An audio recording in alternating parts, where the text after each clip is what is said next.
आज का जो हमारा टॉपिक है वो है हमारा Westergaard rules and levy-ginning charts की अंडरस्टैंडिंग के ऊपर। क्लिनिकल लेबोरेटरी के अंदर जब भी हमें कोई टेस्ट परफॉर्म करना है तो उसके लिए हमें नॉन सैंपल्स या नॉन वैल्यू वाले सैंपल रन करवाने होते हैं ताकि हमें ये पता चल सके कि इंस्ट्रूमेंट सही वर्क कर रहा है कि नहीं। अगर वैल्यूज में डिस्पैरिटी फील होती है हमें तो हम लेवी-जेनिंग चार्ट्स कॉन्टिन्यूसली, अगर हम कंट्रोल की वैल्यूज को देखना चाहते हैं तो उसे लेवी-जेनिंग चार्ट भी चेक कर सकते हैं और इंडिविजुअल कंट्रोल की वैल्यू भी हमारे लिए काफ़ी सिग्निफिकेंट रोल प्ले करती है to ensure the quality control in our clinical laboratory. तो लेवी-जेनिंग चार्ट क्या होता है, वेस्टगार्ड रूल्स क्या होते हैं, इसके बारे में अब आप स्टार्ट से पढ़ें। अगर हम इसको डिफाइन करना चाहें तो डिफाइन कैसे करेंगे? Westgard rules are set of quality control criteria used in laboratories to determine whether analytical runs are within acceptable limits. They are based on control charts and help detect random and systematic error। देखिए, errors laboratory में किसी भी तरह के हो सकते हैं। कुछ रैंडम एरर हो सकते हैं जिनको आप एनालाइज इतनी जल्दी नहीं कर पाते, तो वो भी पकड़ने जरूरी है। कुछ सिस्टम के एरर्स होते हैं मशीन के अंदर भी, वो भी हमें चेक करने हैं। कुछ हमारे प्री एनालिटिकल पोस्ट एनालिटिकल के अंदर कुछ एरर्स ऐसे होते हैं जो इंस्ट्रूमेंट से पहले ही हम पकड़ सकते हैं, तो वो कंट्रोल उनको नहीं डिटेक्ट सकता जो कि प्री एनालिटिकल है। तो यूजली एनालिटिकल एरर्स के अंदर फर्दर रैंडम एरर आ रहा है, सिस्टमैटिक एरर आ रहा है या कोई और एरर है, तो उन चीज़ों को फर्दर चेक करने के लिए क्यूसी का जो एक क्राइटेरिया है, क्वालिटी कंट्रोल्स को भी चेक करने का एक सेट ऑफ क्वालिटी कंट्रोल आपने लगाना है। तकरीबन 1 2 3 या कुछ डेज आप लग रहे हैं या एक दिन में मल्टीपल टाइम आप लगा रहे हैं। जब वो सेट लगेगा तो उससे आप एक चार्ट बनाएंगे। चार्ट बनाएंगे उनकी स्टैंडर्ड डेविएशंस के अकॉर्डिंग, ठीक है। तो जब आप चार्ट बनाएंगे और उनकी एसपी मेजर करेंगे तो उसकी बेस पर आप एक्सेप्ट करेंगे, रिजेक्ट करेंगे या वार्निंग साइन आएगा कि आपका इंस्ट्रूमेंट गलती कर रहा है तो आप रिजेक्ट कर देंगे, या कर सकता है तो फिर आपके लिए वार्निंग साइन होगा। और अगर वो ठीक चल रहा हुआ, मीन उसकी वैल्यू और स्टैंडर्ड डेविएशन जो है रूल्स के अकॉर्डिंग होगी, वेस्टगार्ड रूल्स के अकॉर्डिंग, तो आप उसको टेस्ट परफॉर्म करते रहेंगे। अगर रिजेक्शन क्राइटेरिया पे फॉल कर रहा हुआ तो आप इंस्ट्रूमेंट यूज नहीं करेंगे, उसको रिकैलिब्रेट करेंगे, उसको इंजीनियर से चेक करवाएंगे, ठीक है। क्वालिटी कंट्रोल क्या होता है? आपको पता है कि क्वालिटी कंट्रोल लेबोरेटरी के अंदर किसी भी चीज़ को प्रिसाइजली जो है वो क्वालिटी कंट्रोल किसी भी चीज़ को प्रिसाइजली या किसी भी टेस्ट को रन करने के लिए एक नॉन सैंपल्स को प्रोसेस है, पूरा नॉन सैंपल्स को रन करवाया जाता है, ठीक है, to ensure the quality control. Actually quality control के अंदर दो चीज़ें बड़ी इंपॉर्टेंट होती है, precision and accuracy. Precision and accuracy दो बहुत इंपॉर्टेंट चीज़ें हैं। प्रिसाइज रिजल्ट्स का मतलब ये होता है कि आपके प्रिसाइज और एक्यूरेट रिजल्ट दो हैं कैटेगरी, जिसको हम आगे चल के डिफाइन ज़रूर करेंगे। लेकिन अभी के लिए ये कि क्वालिटी कंट्रोल और क्वालिटी एश्योरेंस के दो बहुत इंपॉर्टेंट कंपोनेंट हैं, क्वालिटी एक्यूरेसी एंड प्रिसीजन। तो अगर हम बात करेंगे कंट्रोल सैंपल जो हैं, वो आपको पता है कि पहली बात ये कि लेबोरेटरी में जब भी किसी चीज़ को टेस्ट किया जाता है तो कंपनी या कोई थर्ड पार्टी या कोई रेफरेंस लैब आपको एक सैंपल प्रोवाइड करते हैं ये चेक करने के लिए, जिसकी वैल्यूज उनको ऑलरेडी नॉन होती हैं, उस पर बना हुआ होता है, वो जानते हैं। वो ये चेक करना होता है कि क्या आपकी मशीन भी वही वैल्यूज देती है जो बाकी उसकी एक्चुअल वैल्यूज हैं, ताकि आपकी मशीन टेस्ट हो जाए। तो उसको कंट्रोल सैंपल कहते हैं, ओके। उसकी वैल्यू आपको पता है, इसलिए कंट्रोल सैंपल कह रहे हैं, ठीक है। और क्वालिटी कंट्रोल मटेरियल जो भी होगा जो है उसकी एक स्पेसिफिक रेंज सेट होती है, और अगर एक नहीं, लाइक अगर उसकी वैल्यू 2 है किसी सैंपल की, तो वो हो सकता है उन्होंने रेंज दी हो कि 2, 2.1, 1.9 या 1.8 तक भी आ सकता है, तो वो ठीक है, ओके। इसलिए इसको रेंज कहते हैं, स्पेसिफिक रेंज। फ्रीक्वेंसी क्या है? आपने कंट्रोल रन कितनी दफा करवाना है? हर लैब का, पहली बात है, हर लैब का एक अपना प्रोटोकॉल होता है कि वो एक दफा रन करवाता है, हर बैच के साथ करवाते हैं, लोड ज्यादा है तो, और या फिर पर डे एक एक, लेकिन कंट्रोल आपको रन फ्रीक्वेंटली करवाने होते हैं, ठीक है। आपने उनकी वैल्यूज नोट करनी होती है किसी भी टेस्ट के लिए जो भी बनी है, ठीक है। उसके बाद नंबर ऑफ डाटा पेशेंट, आपने डाटा पॉइंट्स आइडली 20 से 30 इनिशियल कंट्रोल वैल्यूज आपने जो है वो ले लेनी है, 20 या 30 वो लेनी है लाजमी। और एक रिलायबल मीन निकल आएगा, इसे कम भी कर सकते हैं, बट रिलायबल मीन और स्टैंडर्ड डेविएशन निकालने के लिए आपके पास 20 to 30 जो है कंट्रोल्स लगे होने चाहिए, उनकी वैल्यूज। अगर पर डे 2 लग रहे हैं तो 10 दिनों बाद आप इसको निकाल सकते हैं और ये सारी चीजें देख सकते हैं। और अब ऑटोमेशन इंस्ट्रूमेंट की अगर ऑटोमेटिक की बात करें तो ऑटोमेटिक खुद से लेविजनी चार्ट भी बना देते हैं। आप उसमें क्वालिटी कंट्रोल में जाके चेक कर सकते हैं, बट आप इसको मैनुअल भी बना सकते हैं अगर आप किसी मैनुअल इंस्ट्रूमेंट। अब ये क्या है, इसको समझना जरूरी है। स्टैंडर्ड डेविएशन क्या है, आम जुबान में स्टैंडर्ड से कितना डेविएट कर रहा है, ठीक है, कोई भी चीज। तो वो उसके लिए आपको सबसे पहले जो आपने क्वालिटी कंट्रोल के सैंपल रन किए हैं उन सैंपल्स का मीन निकालेंगे, ठीक है। मीन कैसे निकालेंगे, फॉर एग्जांपल 5 सैंपल रन करवाए हैं, उन 5 सैंपल के ऊपर अगर आपके पास एक की वैल्यू 98 आपके सामने एग्जांपल दी गई है, तो वो 5 वैल्यूज आपके पास आ गई, ठीक है, 98, 102, 100, 101 एंड 99, ओके। अब इनका मीन निकालेंगे। मीन आपको पता है कैसे निकालते हैं, एवरेज, यानी कि इन सबको सम करके कितनी वैल्यूज है, 5 है तो 5 पे डिवाइड कर देंगे, यानी कि sum of all the value divided by total number of values. 5 है तो 5 पे डिवाइड कर देंगे, आपका मीन आ गया 100। 100 को आप एक एज अ स्टैंडर्ड कंसीडर करेंगे एज अ मीन को। अब इससे ऊपर और नीचे, ऊपर होगा तो पॉजिटिव डेविएशन होगी, नीचे होगा तो नेगेटिव डेविएशन होगी, ठीक है। तो पॉजिटिव और नेगेटिव डेविएशन दोनों कंसीडर की जाती हैं। अब एस डी नहीं निकाला अभी आपने मीन निकाला है, तो एस डी कैसे निकलेगा वो नीचे आप देखें कि एस डी का फॉर्मूला आपके पास नीचे है। आपने हर वैल्यू को मीन की वैल्यू में से माइनस करना है, ठीक है, फिर उसका स्क्वायर रूट लेना है। ये देखिए सेकंड लास्ट जो लाइन है, S D is equal to 98 minus 100 का स्क्वायर, 102 माइनस 100 का स्क्वायर, यानी कि हर वैल्यू को आपने मीन से माइनस करके स्क्वायर निकाला।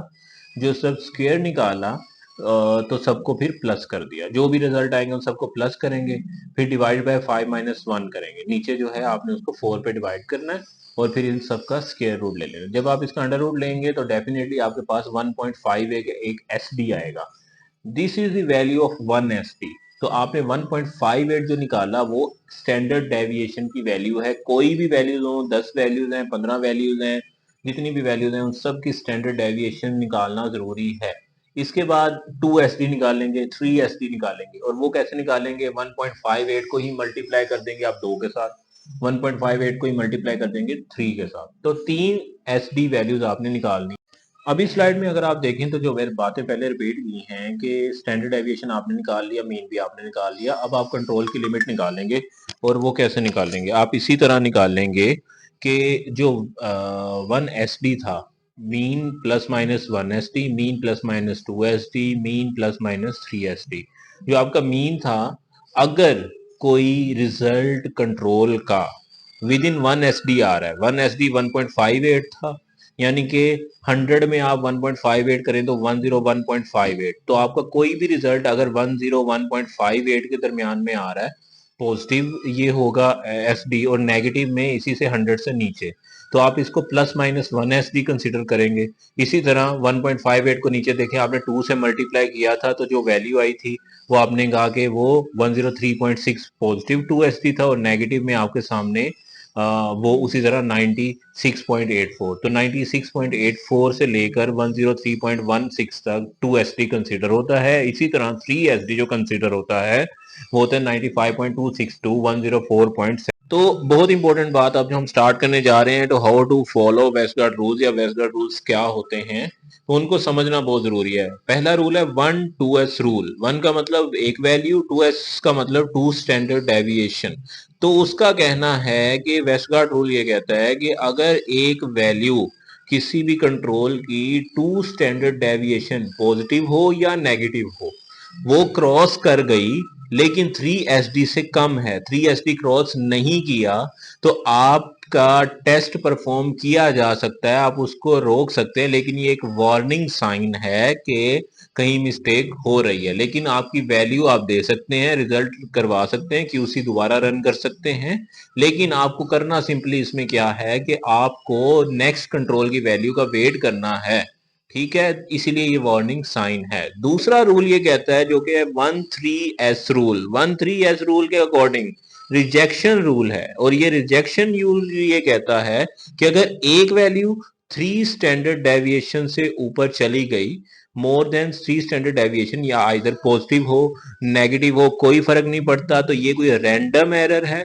पिवटिंग एरर भी हो सकता है, इक्विपमेंट इशू भी हो सकता है, कोई भी ऐसा इशू हो सकता है तो जिसकी वजह से आप टेस्ट परफॉर्मेंस बंद कर देंगे। आपका इंस्ट्रूमेंट आप इसको पहले रिकैलिब्रेट करेंगे, रीचेक करेंगे, एनालिटिकल प्रोसेस को बंद करने के बाद कंट्रोल रीचेक करेंगे, इक्विपमेंट रीकैलिब्रेट करेंगे और ट्रबल शूट करेंगे, फिर ही आप सैंपल रन करना शुरू करेंगे। तो दूसरा रूल वेस्ट गार्ड ये कहता है, जिसको कहा जाता है 13SD रूल या 13S रूल कहा जाता है। उसके बाद है 2S रूल। अब ये सिस्टमैटिक एरर को शो करता है। अब ये रूल क्या कहता है कि अगर two consecutive control result, two consecutive, दो, 2S रूल है, तो टू वैल्यूज और टू कंसेक्टिव, यानी कि आपने अभी एक वैल्यू पुट की लेकिन साथ ही जब दूसरी वैल्यू पुट की, दोनों कंसेक्टिव वैल्यूज हैं, result exceed the mean by more than 2SD। ठीक है, और वो दोनों 2SD से पार चले गए हैं, आइदर पॉजिटिव हो नेगेटिव हो फर्क नहीं पड़ता, दोनों क्या है, सेम साइड पे हैं, यानी कि दोनों या तो पॉजिटिव साइड पे या दोनों नेगेटिव साइड पे हैं, लेकिन वो 2SD से पार है, 3SD के अंडर हैं। तो ये एक सिस्टमेटिक एरर को बेसिकली शो करता है। तो और ये जो है रिएजेंट डिटोरिएशन हो सकती है, इंस्ट्रूमेंट ड्रिफ्ट हो सकता है, इसकी वजह से एरर आ रहा हो, तो इन्वेस्टिगेट करना है आपने और सिस्टमेटिक प्रॉब्लम को ठीक करना है और फिर उसके बाद अगेन रिकैलिब्रेट करके कंट्रोल रन करवाने हैं। ये था हमारा थर्ड रूल, जिसको कहा जाता है 2S रूल। फिर कहा जाता है R4S रूल। इसको कहा जाता है, actually it is rule to detect random error as well. तो R4S रूल, R4 रैंडम के लिए कर लें आप। तो ये क्या था, difference between two control result exceed 4SD, यानी कि आपने जो दो कंट्रोल रिजल्ट पुट किए और उन दो की वैल्यूज कंसेक्टिव की 4SD से बाहर चली गई, यानी कि 3SD भी नहीं, 4SD, one is more than 2SD and the other is less than, एक जो है अगर 2SD +2SD है और दूसरा जो है लेस देन 2SD है, और या फिर यानी कि इस तरह से है कि एक पॉजिटिव 2SD से चला गया है बाहर, दूसरा है -2SD के अंडर ही रह गया है लेकिन वो टोटल 4SD बन रहा है, तो आपके पास एक रैंडम एरर आ जाता है। और वाइस वर्सा अगर आप इसको बात करें कि अगर इन शॉर्ट अगर आप इसको और सिंप्लीफाई करें कि 4SD का मतलब ये है the difference between two control result exceeds 4SD। अगर आपने डिफरेंस निकाला, आपने दो वैल्यूज रन की, ठीक है, लेकिन वो 4S जो रिजल्ट थे वो 4SD भी क्रॉस कर गए हैं। फॉर एग्जांपल अगर किसी की कोई ऐसी वैल्यू थी जो 3SD से आपने नहीं देखा, लेकिन जब आपने उनका डिफरेंस निकाला, उनको फाइंड आउट किया, एक +2SD पे जा रहा था, मोर देन एक 2SD से ज्यादा वैल्यू थी एक की, ठीक है, and the other is less than -SD, ठीक है, -2SD से कम था। तो लिहाजा जब इनको आप डिफरेंस निकालेंगे, इनको माइनस करेंगे, तो डेफिनेटली जो -2SD से है तो उसको माइनस पुट करेंगे, तो माइनस, और जब आप डिफरेंस निकाल रहे हैं +2SD और वहां से माइनस माइनस प्लस हो जाएगा, तो लिहाजा आप दोनों को वैल्यू को पुट करेंगे तो ये 4SD बन जाएगा, उसकी वैल्यू से एक्सीड कर जाएगा। तो इन शॉर्ट अगर एक वैल्यू आपकी 2SD एक्सीड कर रही है, दूसरी कंसेक्टिव वैल्यू है वो माइनस, एक पॉजिटिव साइड पे थी एक्सीड कर रही थी, लेकिन जो दूसरी फॉल हुई वो -2SD के अंडर ही हुई है, लेकिन जब उसका डिफरेंस निकाला जाता है, मैथमेटिक्स ये कहते हैं कि ये 4SD से ज्यादा का डिफरेंस बनता है, तो ये एक रैंडम एरर शो करता है, इक्विपमेंट का एरर हो सकता है, सैंपल हैंडलिंग का एरर भी हो सकता है। आप फ्लक्चुएशन चेक करेंगे इंस्ट्रूमेंट के अंदर, ऑपरेशन टेक्निक चेक करेंगे कि जो भी वर्कर काम कर रहा है उसकी टेक्निक क्या है, और या तो सैंपल कोई कंटेमिनेशन तो नहीं है। फिफ्थ रूल ये कहता है कि जी ये है 4-1S रूल। इसको कहा जाता है सिस्टमैटिक ट्रेंड। बेसिकली क्या होता है, 4 कंसेक्टिव कंट्रोल के अब आपने रिजल्ट देखने हैं। आपने जब रिजल्ट निकाला तो उनके जब कंट्रोल की वैल्यू पुट की, तो 4 कंसेक्टिव कंट्रोल के आपने वैल्यू देखी, ठीक है, exceed mean by more than 1SD। अगर चार के चार, ठीक है, 1SD एक साइड पर, यानी कि या तो आइदर पॉजिटिव साइड और either negative side of the mean, अगर वो 1SD, वन स्टैंडर्ड डेविएशन से एक ही साइड पर चारों आ गए हैं, ठीक है, तो ये सिस्टमैटिक ट्रेंड कहा जाता है, इसको इंडिकेटर सिस्टमैटिक ट्रेंड। ठीक है, आपको जो है फॉर एग्जांपल ग्रेजुअल इसमें रिएजेंट जो है या तो वो डिग्रेड हो रहा है ग्रेजुअली, जो भी रिएजेंट इंस्ट्रूमेंट में यूज हो रहा है, या फिर कैलिब्रेशन का फर्क आ रहा है, या फिर इन्वायरमेंटल फ्लुएंस है, कोई टेम्परेचर ठीक नहीं इंस्ट्रूमेंट का, या जिस चैम्बर में रिएजेंट है, उसके बाद आपने परफॉर्मेंस चेक करनी है, आपने इन्वायरमेंटल कंडीशंस चेक करनी है उस जगह की, आपने रिकैलिब्रेट करना है, और अगर जरूरत हो तो रीएजेंट को रिप्लेस भी करना है। तो ये आपके पास 4-1-S रूल आ जाता है। अब आप देखें 1S अभी तक कोई नहीं था, तो इसका मतलब ये है कि अगर मीन से और वन स्टैंडर्ड डेविएशन से ज्यादा चला गया, मीन तो है लेकिन वन स्टैंडर्ड डेविएशन से ज्यादा अगर वैल्यू चली गई और चारों एक ही साइड पर है, आइदर नेगेटिव और आइदर पॉजिटिव, ये नहीं कि एक उधर और एक इधर, वो अप्लाई नहीं करना आपने, तो ये हो जाएगा आपके पास 4-1-S रूल। और अगर आप 6 रूल की बात करें, वो है 10X rule, simple systematic shift कहा जाता है इसको। बेसिकली 10X रूल को 10 कंसेक्टिव कंट्रोल रिजल्ट अगर फॉल करें on the same side of the mean regardless of S D, this is known as systematic shift. For example 10 आपके consecutive sample जो आपने रन किए थे कंट्रोल के, जो आपने तो 10 वैल्यूज जो आई 10 दिनों में आई या 5 दिनों में आई, जैसे भी आई, वो सारी की सारी कहाँ चली गई? वो सारी की सारी फॉल कर रही हैं, सारी 10 वैल्यू आइदर पॉजिटिव साइड पे या फिर सारी नेगेटिव साइड पे 10 वैल्यू कंसीडर कर रहे जा रही हैं। ये भूल जाए 2SD है 3SD है, जहां पर कोई अंदर से रूल अप्लाई हो सकता है वो आप करेंगे। लेकिन अगर 10 वैल्यू एक साइड पे चली गई तो भी आप इसको कहते हैं सिस्टमैटिक शिफ्ट कहा जाता है। सिस्टमैटिक शिफ्ट है चेंज इन ऐसे कंडीशन। कोई ऐसा है कि एनालिसिस जो एक रिएक्शन होना है उसकी कंडीशंस में कहीं फर्क है, ठीक है, consistent bias in the measurement, या इंस्ट्रूमेंट जो है या जो भी अंदर उसके इंस्ट्रूमेंट है वो एक बायसनेस का शिकार हो चुका है कि इसको रिजल्ट्स को एक साइड पे ही देगा, डेफिनेटली सिस्टमैटिक शिफ्ट है, सिस्टम के अंदर कोई ना कोई एरर है। तो आपने क्या करना है, सबसे पहले इस चीज को जज करना है कि क्या है। सबसे पहले आपने रिएजेंट की लॉट चेंज करके देखनी है। फॉर एग्जांपल अगर एक लॉट थी, उन्होंने आपको नई लॉट का दे दिया कंट्रोल या फिर आपको रिएजेंट्स, तो आपने ये देखना है कि क्या ये लॉट और उस लॉट में रिजल्ट्स में फर्क है। तो आपने लॉट को रीचेक करना है, इंस्ट्रूमेंट रिकैलिब्रेट करना है, और कोई अगर कोई प्रोसीजर चेंज किया गया है तो उसको आप रीचेक करेंगे। तो ये आपके पास आते हैं, इसको कहा जाता है हमारे पास वेस्टगार्ड रूल। तो जरा क्विकली इसको हम करते हैं, समराइज करते हैं। पहला है 1-2S रूल। एक वैल्यू अगर 2 स्टैंडर्ड डेविएशन एक ही साइड पर जो है वो 2SD से जो है बाहर जा रही है, तो आपका ये वार्निंग रूल होता है, इसको आप कहते हैं, ठीक है। तो आपको कुछ नहीं करना, आपको नेक्स्ट कंट्रोल लगाना है और देखना है कि प्रॉपरली काम कर रहा है कि नहीं। 1-3S रूल, इसका मतलब है अगर एक वैल्यू जो है वो 3SD से पार चली गई है, इधर पॉजिटिव है या नेगेटिव है, तो आप उसी टाइम पे ऑपरेशन रोक देंगे और इसको रिकैलिब्रेट करेंगे। ये रैंडम एरर होता है। फिर उसी तरह 2-2S रूल, 2-2S रूल ये कहता है, जिसको कहा जाता है सिस्टमैटिक एरर, ठीक है। ये कहा जाता है कि अगर कोई वैल्यू, दो कंसेक्टिव वैल्यू 2 स्टैंडर्ड डेविएशन से बाहर चली गई है, या तो पॉजिटिव साइड पे दोनों होनी चाहिए या फिर दोनों इकट्ठी नेगेटिव साइड पे होनी चाहिए, ठीक है, ये सिस्टमैटिक एरर होता है। और ये ज्यादातर होता है किस वजह से?